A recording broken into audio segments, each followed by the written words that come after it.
연구함에 있어서 또 하나님에 대한 관계성을 연구함에 있어서 하나님이 세상에서 세상 사람들을 향해서 주신 최고의 선물이 무엇이냐? 바로 답이 나오죠. 예수 그리스도입니다. 예수님께서 우리 인간들에게 성도들에게 주신 최고의 선물이 무엇인가? 성령 하나님이십니다. 그래서 오늘 제가 본문을 최고의 선물이라고 말씀을 잡았습니다.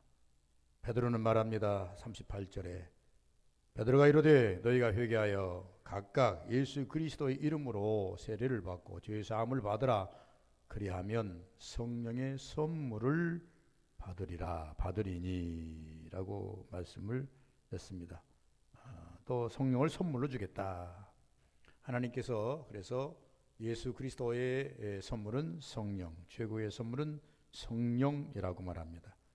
베드로가 받고 보니 이보다 더 좋은 선물은 없어요. 베드로가 받고 보니 이보다 더 큰 선물은 없어요. 베드로가 원래는 이것을 원하는 것은 아니었어요.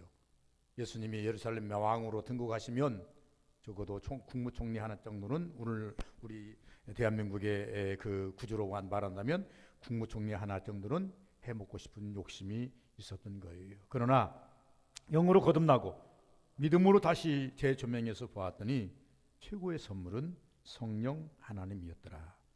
우리 많은 성도들이 고백을 합니다. 예수 믿지 않을 때는 몰랐는데 예수를 믿고 나니 예수가 그렇게 귀한 분인지, 내가 그분을 통해서 그 이름을 통해서 천국 갈 수 있으니 얼마나 귀한 것인가. 또 예수를 믿고 우리가 기도하기 시작하면서 성령의 은사를 체험하신 분들은 성령님이야말로 예수 그리스도의 십자가의 도를 통해서 우리에게 주신 선물이니 그보다 더 귀한 선물이 어디가 있는가라고 말합니다. 그래서 우리는 예수 이름을 귀하게 간직합니다. 성령 하나님의 은혜를 우리는 귀하게 간직합니다. 그래서 이 세상에서 제일 강한 역사가 무슨 역사냐? 성령 하나님의 역사입니다. 이유가 있습니다. 내가 변하면 세상이 변하지만 내가 변하지 아니하면 세상도 변하지 않습니다.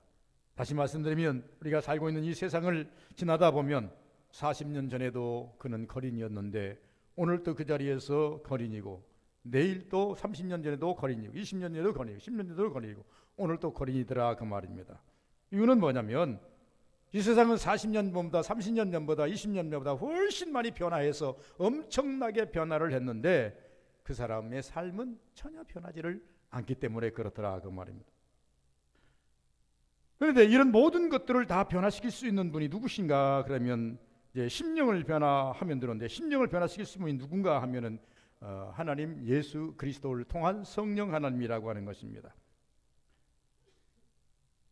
베드로는 쉽게 변하지를 않았습니다.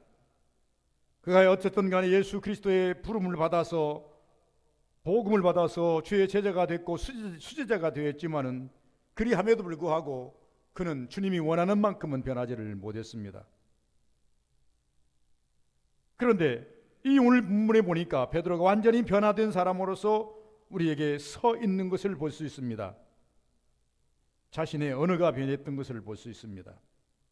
전에는 부정적인 면과 세상적이고 그리고 마귀적인 그러한 삶을 그가 살았다고 한다면 이렇게 변화시킨 이가 누구신가라고 하는 겁니다. 베드로의 삶을 보면 우리가 그렇게 쉽게 흠모할 만한 삶은 아닙니다. 물론 주는 그리스도시요 살아계신 하나님의 아들입니다. 이런 고백들은 우리에게도 정말로 필요한 고백이고 꼭 따라가야 할 고백임에는 사실입니다. 베드로가 말하기를 주여 모든 사람이 다 주를 버릴지라도 나는 주를 버리지 않겠나이다. 나는 목숨이라도 내놓겠나이다. 이런 각오도 우리가 한 번쯤은 가져볼 만한 그런 각오인 것은 사실입니다. 그런데 이 각오와 이 고백이 계속 되느냐라고 하는 것입니다. 계속 이어지느냐라고 하는 것입니다. 계속 이어지지 않았는데 오늘 이 사도행전에 보니까 이 베드로는요, 어제나 오늘이나 내일이나 동일하게 그는 항상 변함없이 성령 하나님을 의지해서 그가 변화된 모습을 우리에게 보여주는 것을 볼 수가 있겠다 그 말입니다. 그럼 이 성령 하나님은 왜 베드로를 변화시켜야 했고 또 우리를 성령 하나님은 변화시키려고 하시는가? 변화시키려고 하는 이유는요, 최고의 선물은 첫째 뭐라고 그랬습니까? 성령이라고 그랬어요. 최고의 선물은 성령입니다. 우리 안에는 성령 하나님이 거하지 아니하시면 참 불행하게도 마귀가 거하게 되어 있습니다. 우리 심령에 누가 주인이냐에 따라서 그를 가리켜서 성경은 말합니다. 지금 하나님의 사람이 따로 직접 특정된 것이 아니라 그 심령 속에 하나님을 모시고 있으면 그 하나님의 사람이고, 하나님의 말씀을 따라가는 사람이면 하나님의 사람이고, 그 심령에 하나님을 모시지 아니하고 사단을 모시고 마귀를 품고 있으면 그를 가리켜서 마귀의 사람이라고 합니다. 그런데 오늘 본문에 보니까 왜 우리에게 성령이 거하시게 하시는가? 성령 충만을 받고 주님의 일을 하게 하려고 성령 충만을 우리에게 주시는 겁니다. 우리에게 선물로 주신다 그러니까 그걸 가지고 자랑하라고 주는 게 아니고, 그걸 가지고 드러내서 주라는 게 아니고, 성령 충만을 주시는 이유는 그 성령 충만하심을 받아서 주님의 일을 하라. 이 많은 성도들이 바라볼 때에 성령을 받지 못하면 신앙에 전진이 없습니다. 항상 옛사람에 머물고 옛습관에 머물고 있는 것을 우리는 가끔씩 우리 주변에서 혹은 주변 아닌 나 자신에게서도 찾아볼 수가 있습니다. 예수님이 십자가에 못 박히는 그 순간까지, 아니 못 박히고 난 다음에 성령 받기 이전까지 제자들의 모습을 우리가 추적해 보면 주님이 부르실 때 그 모습 그렇게 별로 달라지지 않았습니다. 제가 이서부터 말씀드린 것처럼 제자들이 몇 번의 고백을 하고 몇 번의 하나님 앞에서 각오를 다지고, 그리고 난 다음에 또 은혜를 덧입어서 주의 일을 하고 자랑도 하고 하지만, 그러나 그런 온전한 변화가 아니라고 하는 것을 볼 수가 있습니다. 예수님께서 십자가에 못 박히실 때 벌써 3년 6개월이라는 세월이 흘러버렸습니다. 그러나 여전히 그들에게는 어떤 것이 남아있습니까? 어부의 습성이 남아있고 자기들이 가지고 있던 지금 윤리가 남아있는 그런 모습을 볼 수 있습니다. 다시 말씀드리면 항상 그 습관, 항상 그 언어, 항상 그 믿음, 여러분 우리는 한번 우리를 돌아봐야 됩니다. 항상 그 습관, 항상 그 언어, 항상 그 믿음, 이것이 10년을 끌고 왔습니까? 20년을 끌고 왔습니까? 30년을 끌고 왔습니까? 도무지 변화가 없다는 겁니다. 주님이 그래서 마가복음 9장 19절에 이렇게 말씀하십니다. 믿음이 없는 세대여. 제자들을 보고 하시는 말씀입니다. 믿음이 없는 세대여, 내가 얼마나 너희와 함께 있어야 하고 내가 얼마나 너희를 참아야 하겠는가. 3년이 됐지 않느냐. 3년이 됐으면 반할 법도 됐는데 내가 얼마나 너희를 위해서 함께 더 있어야 하고 더 가르쳐야 하고, 그 말입니다. 너희를 위해서 내가 얼마나 더 참아야 되겠는가 라고 말합니다. 뿐만이 아닙니다. 때때로 제자들이 사탄의 도구가 되어서 한 제자는 예수를 파는 데까지 이르게 되고, 베드로는 나는 예수 모른다고 3번이나 거듭거듭 부인을 하는가 하면, 예수님이 어려움에 처하니까 나 살겠다고 맨몸으로 알몸으로 도망가는 제자가 있는가 하면 참 웃지 못할 광경들이 수없이 주님 주변에 일어나고 있다라고 하는 것입니다. 이런 모습들을 변화시켜야 되는데, 이런 모습들을 완전히 뜯어 고쳐야 되는데, 이 뜯어 고칠 수 있는 방법은 성령 하나님밖에 없더라고 말이에요. 그래서 예수님께서 말씀을 약속을 하십니다. 내가 더 이상 너희와 함께 있을 수가 없어서 나는 올라가겠다. 올라가지만 너희에게 내가 성령 하나님을 보내주어서 내가 하지 못한 것 너희 심령을 변화시켜 주겠다. 그래서 성령 하나님은 최고의 선물이라고 하는 거예요. 성령 하나님이 우리 심령에 오시는 이유는 뭐냐면 나를 변화시켜서 애구습 벗어버리고 애습관 벗어버리고 언어 벗어버리고 하나님의 일에 적극적으로 일할 수 있는 사람 만드시겠다고 하는 것이 성령 하나님이 하시는 일이라고 하는 것입니다. 베드로는 적어도 성령 충만이 받기 전까지는 변화가 없는 사람입니다. 사람은 정말로 변해야 될 사람이 이 베드로라고 저는 생각합니다. 왜? 예수께서 말씀하셨습니다. 네 베드로라, 너는 반석이라. 내가 네 위에 교회를 세우리니 음부의 권세가 이기지 못하리라. 내가 너를 사람 낚는 업으로 만들어 주리라. 엄청난 여러분 주님께로부터 이제 그 사명을 부여받기도 하고 축복을 부여받기도 했습니다. 우리가 예수를 믿으면 두 가지가 옵니다. 하나는 뭐냐면 엄청난 사명을 부여받기도 하고 축복을 부여받기도 합니다.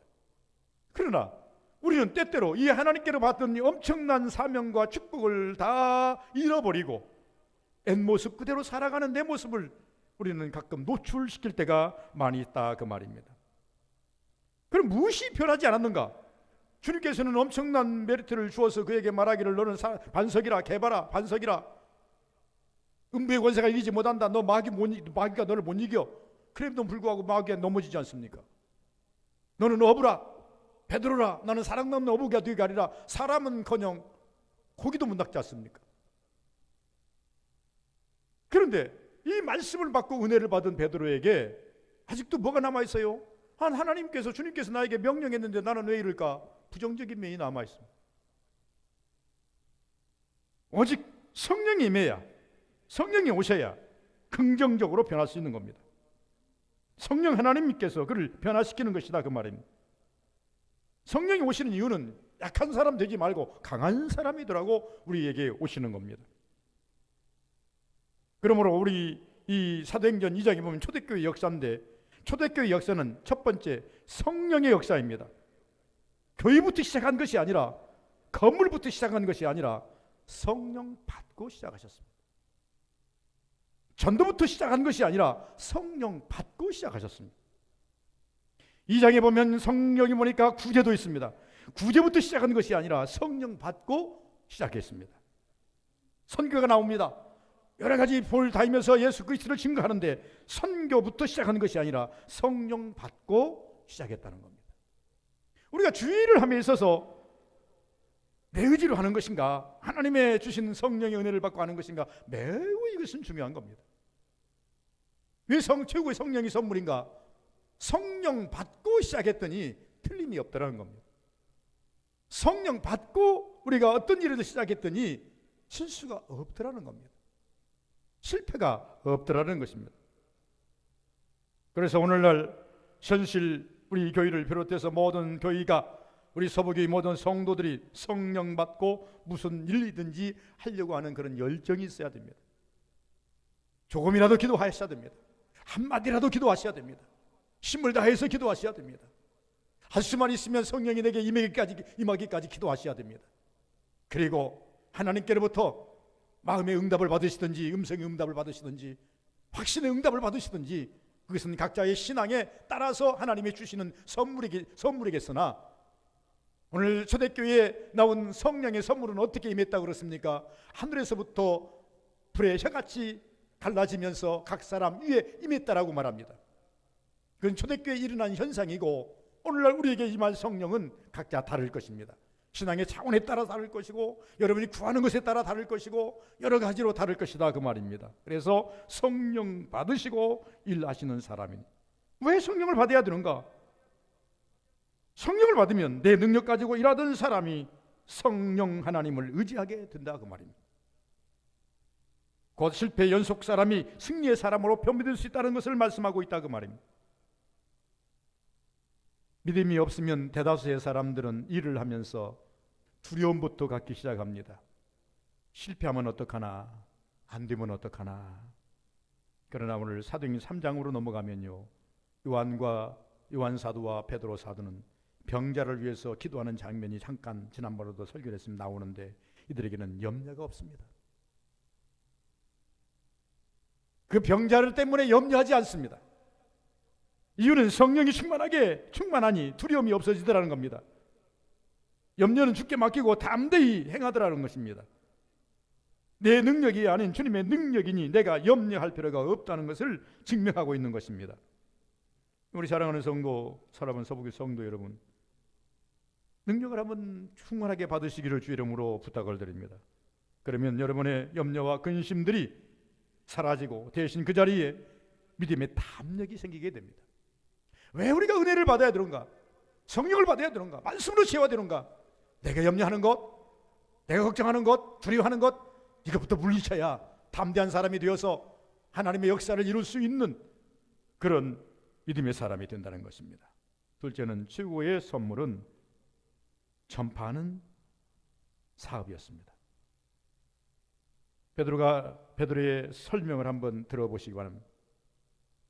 베드로의 설교를 한번 들어보시면 진실을 말하면서도 설득력이 매우 강합니다. 여러분, 우리가 차를 타고 이제 시장을 가보면요, 이 뭐 보면 시장에 가면 여러 상품들이, 한 사람이 오는 게 아니지 않습니까? 여러 상품들이 나오지 않습니까? 나오면요, 아주 뭐 자기가 파는 그 물건에 대해서 대단한 자부심을 가지고 팝니다. 최고예요, 최고.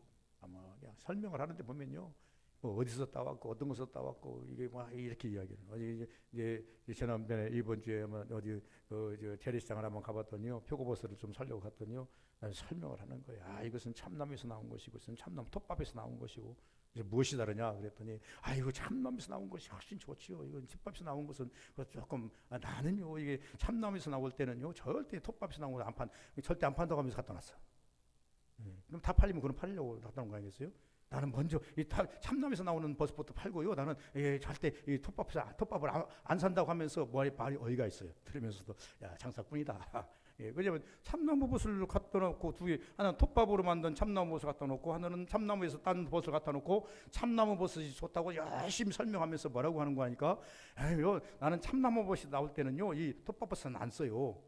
안 쓰면 안 갖다 놨어야 할 거 아니겠어요. 갖다 놓고 요걸 이야기해요. 그래서 그런가 보다 하고 하여튼 설명을 잘 해줘서 어떤 참나무 버섯을 사왔습니다만은 그 이야기를 하고 있어요. 어느 TV에 제가 이런 프로그램을 본 기억이 납니다. 일반인에게 10초 광고 시간을 주었습니다.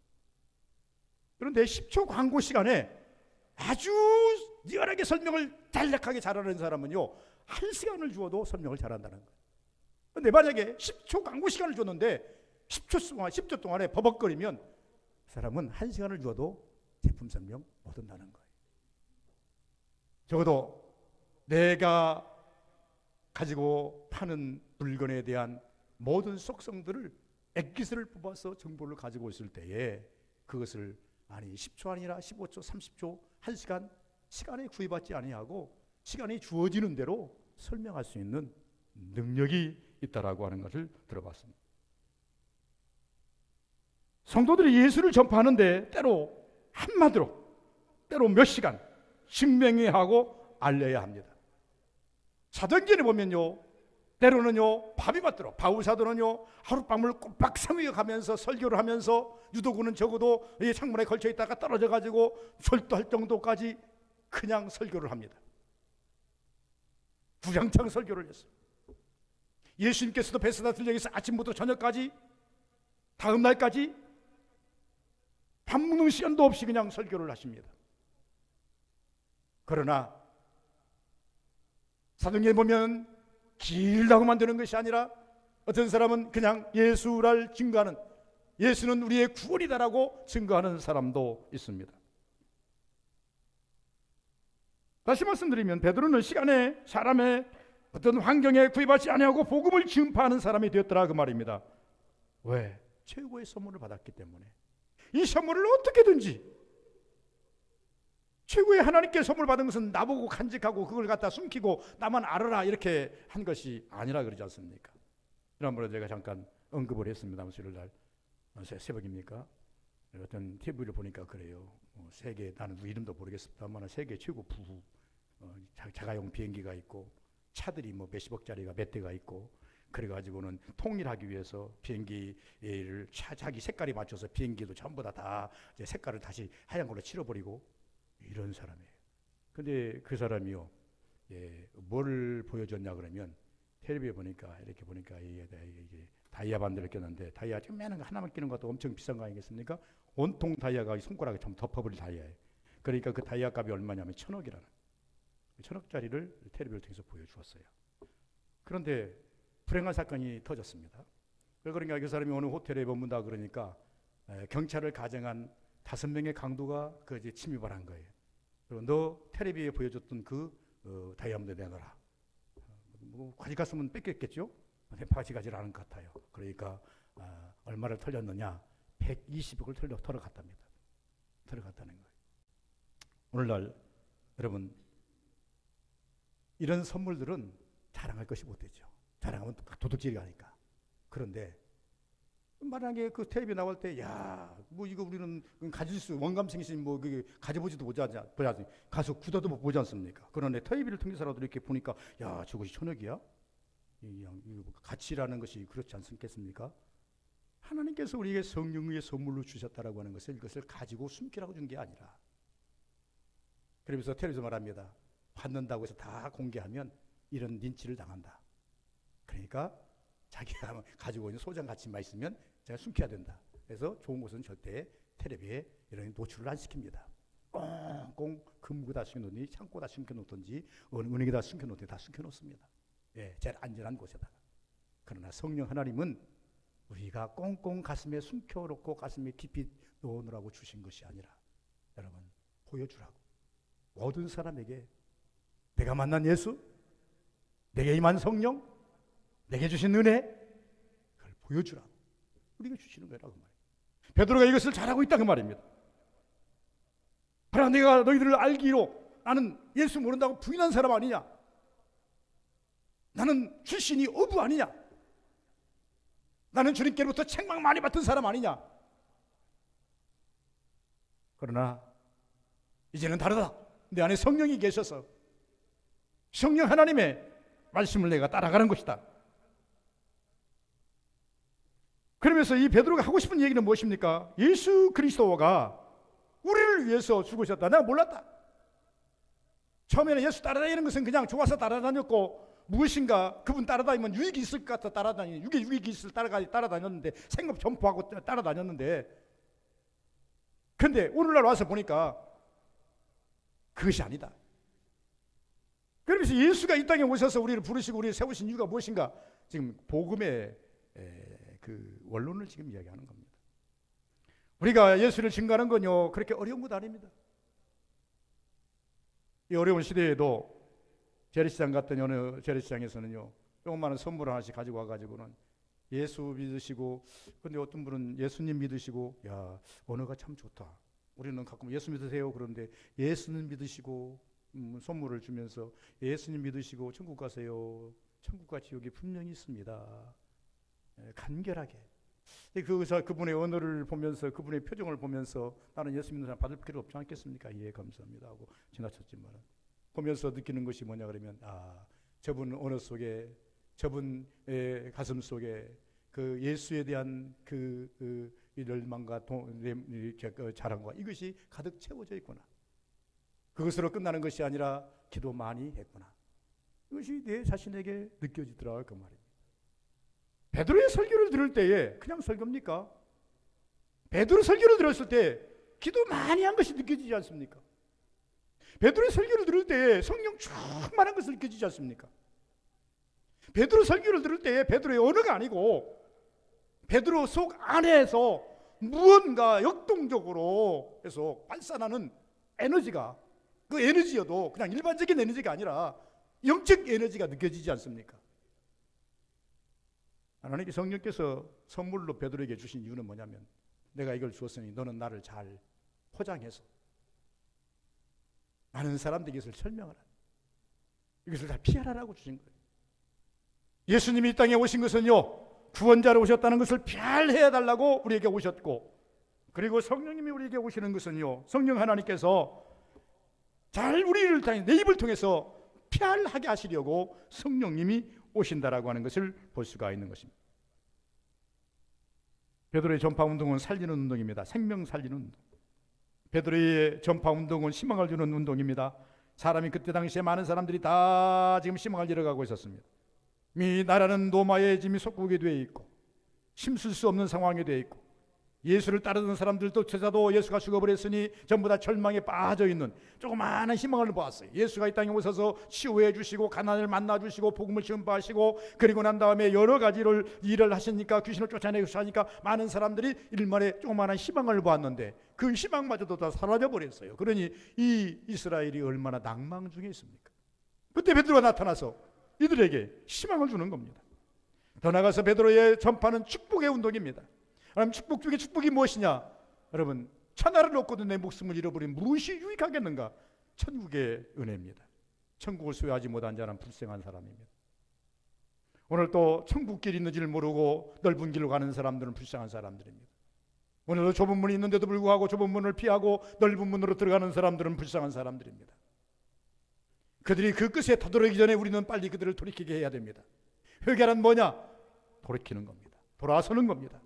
성경에서 말하는 회개는 뭐냐? 돌아서는 겁니다. 내가 가는 길을 돌아서서 예수가 원하는 길로 가는 것이 회개입니다.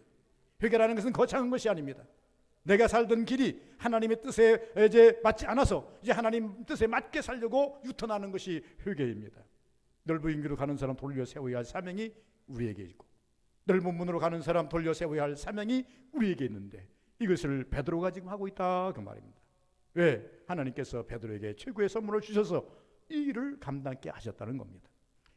세 번째는 최고의 선물은 능력 사역이었습니다. 보여주는 사역이다. 그냥 말로만 스피처로만 하는 사역이 아니라 보여주는 사역이다. 먼저는 무엇을 보여줍니까? 제자들이 변했다는 것을 먼저 보여줍니다. 우리 성도들의 삶은요, 변화된 삶을 어떻게 해야 됩니까? 생활 속에서 보여줘야 돼요. 표적으로 보여줘야 돼요. 기적으로 보여줘야 돼요. 그냥 예수 믿는 게 아니에요. 이름만 예수 믿는 게 아니에요. 내가 진정한 크리스찬, 그리스도인이라고 하는 것을 보여줘야 돼요. 믿지 않는 사람들에게 예수를 믿자고 해보자 그 말입니다. 그러면 제일 먼저 우리를 향해서 바라볼 것입니다. 예수 믿어서 유익이 뭔데? 라고 말합니다. 오늘날은요, 모든 세상이나 어느 세상인데 유익을 바라봅니다. 내가 가지고 이익될 것이 뭐야? 손에 들면 절대 하지 않습니다. 많은 사람들이요, 천국을 모르니 지옥을 모르니 교회 나가서 1시간 예배 드리는 것이 손해예요. 주일날 얼마든지 내가 원하는 대로 갈 수 있는데 가지 못하고 매여서 사니 이것이 또 참 손해예요. 어떤 목사님의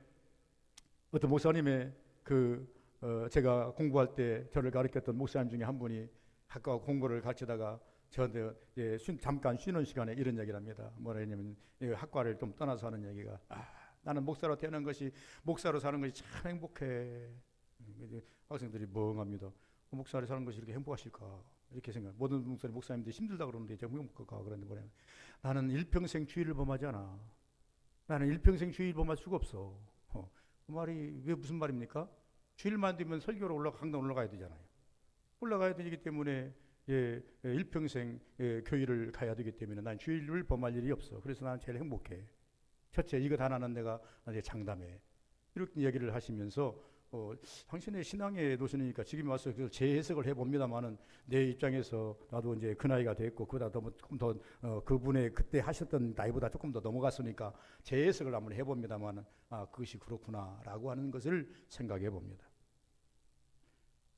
최고의 선물은 능력의 사이라 그랬습니다. 여러분, 무엇을 보여주겠는가? 본문 속에 주의 제자들은 자기들의 변화된 것을 보여주었습니다. 이제 더 이상 겁쟁이가 아니라고 하는 것을 보여줍니다. 도망자가 아니라고 하는 것을 보여줍니다. 이전까지만 해도 이들은 어떻게 했습니까? 문을 꽁꽁 잠그고 누가 들어올까 봐서, 자기를 찾을까 봐서 밖에 나가지도 못하는 그런 비겁자 아닙니까? 아니라는 거죠. 돌아가서 자기 안에 있는 성령의 능력을 보여주는 장면이 나옵니다.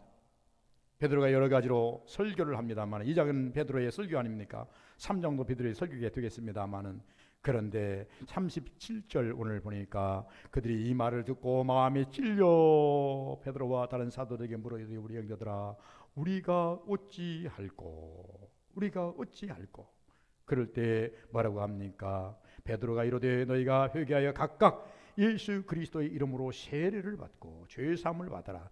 그리하면 성령의 선물을 받으리니 라고 말씀하고 있습니다. 자기 안에 있는 능력을 보여줍니다. 무능한 제자 자기들이 아니라 능력 있음을 보여줍니다.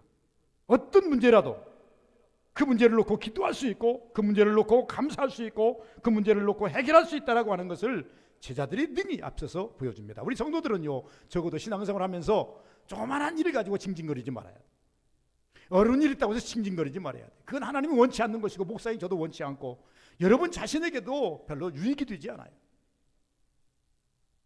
근심이 없을 수 있겠습니까? 우리 삶에 어떻게 근심이 없을 수 있겠습니까? 어려움이 없을 수 있겠습니까? 그러나 주님께서는 우리에게 항상 종용하는 말씀이 있습니다. 내 모든 염려 주께 맡겨라. 모든 염려 내게 가져오라. 수고하고 무거운 짐진 자들아 다 내게로 오라 그러지 않습니까? 내가 대신 질 것 같으니 나에게 오라. 내 짐은 쉽고 내 병은 가벼우니 내게 배우라. 그러면 쉼을 얻으리니. 우리 신앙인들이 참 복 중에 복이 무엇인가 하면 어렵고 힘들 때에 주님 앞에 무릎 꿇을 수 있다는 거예요. 주님 십자가 밑에 엎드릴 수 있다는 거예요. 오늘 당장 이 시간 당장 내가 기도를 엎드리는 순간 모든 것이 해결되지 않는다 할지라도 적어도 위로의 메시지는 온다는 얘기예요. 하나님께 엎드려 기도하면요, 어떤가 빛이 한 해에 한 줄기의 빛이라도 보여주시면서 소망을 우리에게 주신다는 거예요.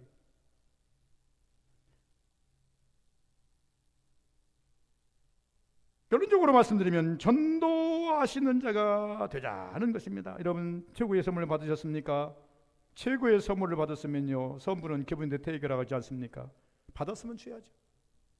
우리는 주님께로부터 받기만 하고 가만히 있으면 되겠습니까? 성령을 선물로 받았는데 베드로가 말합니다. 내가 선물로 받았는데, 내가 하나님 이 선물이 너무나 귀한데, 구원을 선물로 받았는데 이것은 너무 귀한데 내가 가만히 있을 수 없어서 나는 복음 들고 나왔다. 일만에 조금이라도 갖기 위해서 내가 복음 들고 나왔다. 이것이 베드로의 고백 아닙니까? 저와 여러분도 마찬가지입니다. 구원이 어떤 것인데, 예수 그리스도의 희생으로 말미암아 내가 구원을 받았는데, 우리는 그 선물을 받았는데, 구원의 선물을 받았는데, 구원의 선물뿐만이 아니라 성령 하나님께서 천국 가는 그날까지 나와 함께 하시며 내 길을 인도하시려고 내게 오셨는데, 이 엄청난 선물을 받았는데 우리가 할 일이 무엇인가? 내 안에 계신 성령님 피하려야 돼요. 나를 위해 십자가에 들어가신 예수 그리스도를 피하려야 할 사명이 우리에게 있다는 거예요. 다른 사람이 있는 것이 아니라는 것입니다. 여러분, 우리 서부교인들은 최고의 선물을 받으신 줄을 믿으시길 바랍니다. 믿으신다면 정말로 주님 내 안에 계시고 성령님이 내 안에 내주자신다면 성령 하나님 피하라는 일에, 예수님 피하라는 일에 인색하지 않는 우리 성도들 되시기를 주의 이름으로 축원을 드립니다. 거룩하신 아버지 감사합니다. 복되기를 원합니다.